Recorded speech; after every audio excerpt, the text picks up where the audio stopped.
내일 한국은행의 금융통화위원회가 열리게 됩니다. 아직까지는 특별한 이슈가 없기 때문에 기준금리 동결에 지금 무게가 쏠리고 있는 상황인데요. 한국은행의 금융통화위원회 어떻게 열릴지 우리가 전망을 해보면서 향후의 통화정책의 방향성까지 진단을 해보겠습니다. 현대증권의 박혁수 팀장 나오셨습니다. 안녕하세요. 네, 안녕하십니까. 네, 먼저 7월 내일 금융통화위원회 결과에 대해서는 어떤 점만 가지고 계세요? 먼저 시청자 여러분께서는 제가 매월 둘째 주 수요일에 계속 방송에 나오고 있거든요. 네. 그 부분에 대해서 왜 저 사람은 매주 수요일에 나와서 방송을 할까 이렇게 궁금했을 텐데 그 부분은 일단은 금통이라는 그 정책이 일단은 첫 번째로는 그 정책금리라는 부분이 가계 소비 쪽이나 기업 투자 쪽에 아주 민감하게 영향을 미칠 수 있는 그런 부분이고요. 두 번째로는 과연 통화 당국이 한국 경제의 위치가 어느 시점에 있든지 그런 부분을 판단해주는 중요한 그 회의이기 때문에 제가 매주 둘째 주 목요일 금토일을 앞두고 이렇게 이 자리에 나오고 있고요. 네. 하경민 아나운서 답변을 드리면 일단은 이번 7월 금통위 하반기 첫 금통위에서는 정책금리는 동결될 것으로 보고 있습니다. 시장 전체적인 컨센서스가 거의 100%가 동결될 것으로 보고 있고요. 일단은 가장 기본적인 원인은 작년 7월, 10월 그리고 올해 5월 세 차례 금리 인하를 했지 않습니까? 그 효과를 좀 관망을 해보자 그런 인식들이 좀 대두가 될 것 같습니다. 네, 한국 경제의 위치를 또 판단을 해볼 수 있는 중요한 이벤트가 한국은행의 금융통화위원회다라고 앞서서 좀 강조를 해주셨는데 네. 우리나라 경제의 위치는 물론이고 세계 경제에 일어나는 여러 가지 이벤트에 대해서 또 한국은행 측이 어떠한 판단을 내리고 있는지 우리를 또 확인시켜 주는 것이 이번 이벤트가 되지 네네. 않겠습니까? 네네. 먼저 우리를 둘러싼 주변 여건이 좀 긍정적이지만은 않은 게 사실이죠. 네, 사실 지금 정부는 하반기 전망에 대해서 좀 상반기보다 좀 좋을 것이다. 낙관적인 전망을 좀 내놓고 있습니다. 네. 내놓고 있는데 실상 이렇게 보면 하반기로 들어가면서 보면 그렇게 긍정적이지만은 않다 이제 그런 부분인데요. 첫 번째로는 미국이 고용을 비롯한 모든 경제 지표들이 이제 호조를 보이고 있지만 그 이면에는 양적 완화 축소라는 부분이 있습니다. 양적 완화 축소라는 부분은 결국은 신흥국 자산 가격 하락이라는 그런 부분들이 있습니다. 두 번째로는 중국이 최근에 단기 자금 시장에 요동을 쳤죠. 네. 이제 결국은 리커창이 과잉 투자에 대한 구조조정이라든지 그림자 금융을 좀 관리를 하겠다. 이제 그렇게 나오면서 이렇게 금융시장이 긴축이 되면 당연히 후행적으로 경제에 영향을 미칠 수밖에 없습니다. 부정적인 영향. 그래서 중국 성장에 대한 우려가 좀 대두가 되고 있고요. 일본은 또 엔저가 재개가 되면서 한국 경제는 다시 또 위협적인 요인으로 부각이 되고 있고요. 유로존은 성장 하강은 좀 멈춘 것 같습니다. 멈춘 것 같은데 유로존을 보면 이렇게 표현을 해보면 시골길을 달리는 마차 계속 털컹털컹 거리고 있죠. 최근에는 포르투갈하고 그리스 문제가 다시 또 제 문제에 부각되어 있고요. 이럴 정도로 글로벌 경제가 하반기 경제가 좀 안심하지 않을 정도로 좀 이런 리스크 요인들이 많이 상재하고 있다 이렇게 볼 수가 있겠습니다. 네, 이러한 부분들을 또 우리가 각각 자세하게 짚어볼 필요가 있을 것 같은데 먼저 가장 또 중요한 것이 미국 아니겠습니까? 네. 앞서 말씀하신 것처럼 고용지표가 호전을 보이면서 그러니까 경제가 좀 나아지는 흐름이 보이면서 네. 양적 완화 축소가 조기에 진행될 것이다 이런 우려감이 나오고 있는데 물론 이것이 시장에 미치는 충격은 있겠지만 또 경제가 좋아진다는 것은 글로벌 경기가 좋아지면서 우리 경제에도 긍정적인 영향을 미친다라고도 해석을 해볼 수 있잖아요. 네, 맞습니다. 이러한 부분의 밸런스는 우리가 어떻게 맞춰봐야 될까요?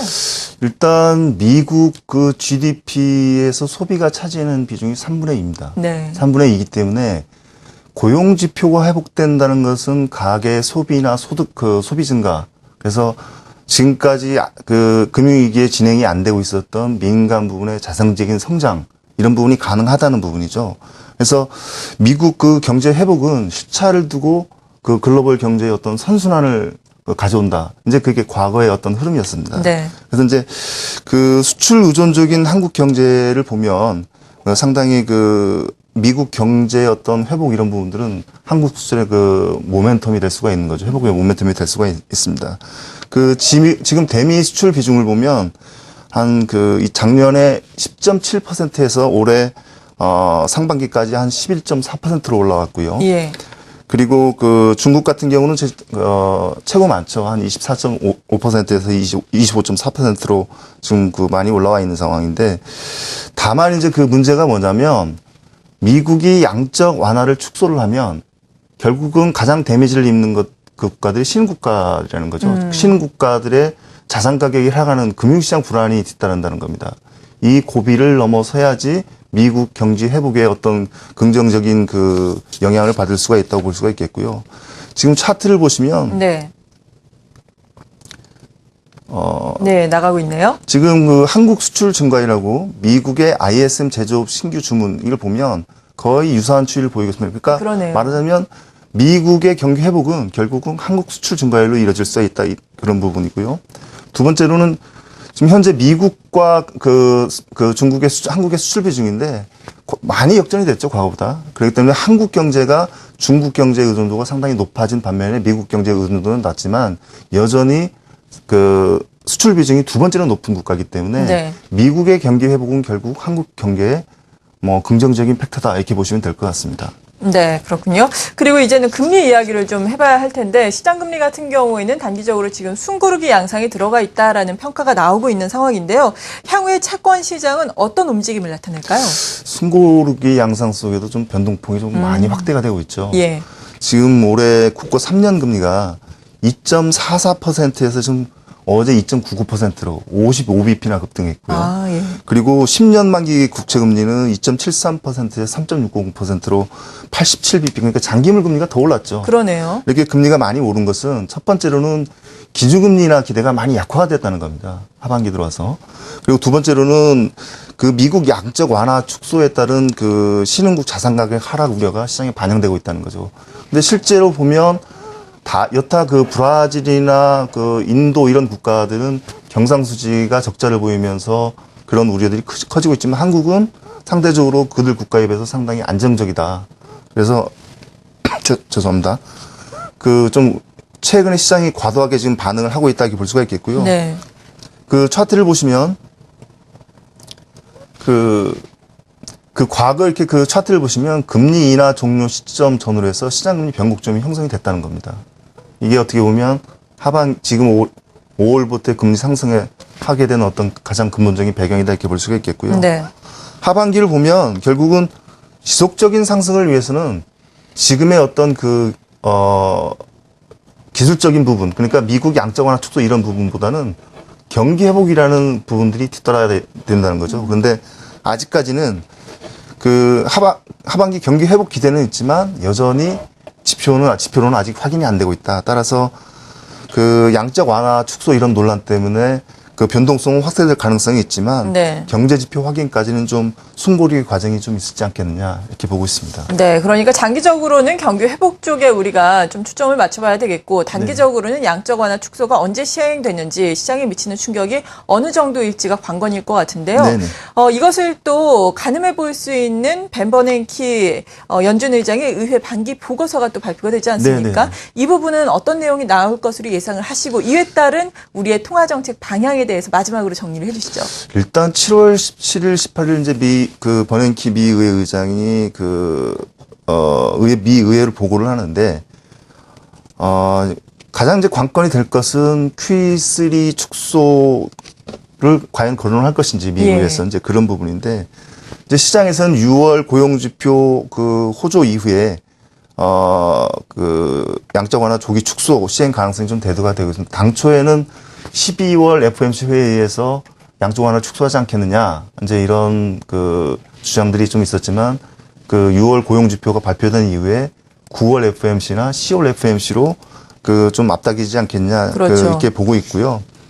차트를 보시면 지금 미국 FF 금리를 예상하는 시장 FF 선물 금리 같은 경우는 지금 2014년 말에 미 연준이 금리 인상을 시작해서 2015년 말에는 지금 0.25%인 FF 금리가 1.25%로 인상이 될 것이다. 이렇게 예상을 하고 있습니다. 네, 마지막으로 한국은행의 통화정책 방향성은요, 간략하게 정리해 주시죠. 하반기 방향성은 일단은 차트를 일단 보시면 네. 지금 통화 당국이 가장 중요하시는 게 이제 산출 갭, 그러니까 실질 GDP와 잠재 GDP 갭으로 볼 수가 있는데, 과연 통화 당국이 한국 경제 위치를 어디로 보느냐. 그러니까 지금 하반기 통화 당국의 스탠스는 결국은 인하 아니면 동결이다. 네. 그 정책 선택 방향은. 그런데 저희들이 볼 때는 현재 하반기 경기 회복 전망을 감안을 할 때 일단은 동결 스탠스를 유지하면서 경기 회복 속도를 좀 관망하지 않겠느냐 이렇게 보고 있습니다. 네, 잘 알겠습니다. 네. 한국은행 금융통화위원회를 앞두고 여러 가지 이야기 나눠봤습니다. 현대증권의 박혁수 팀장과 함께했습니다. 감사합니다. 네.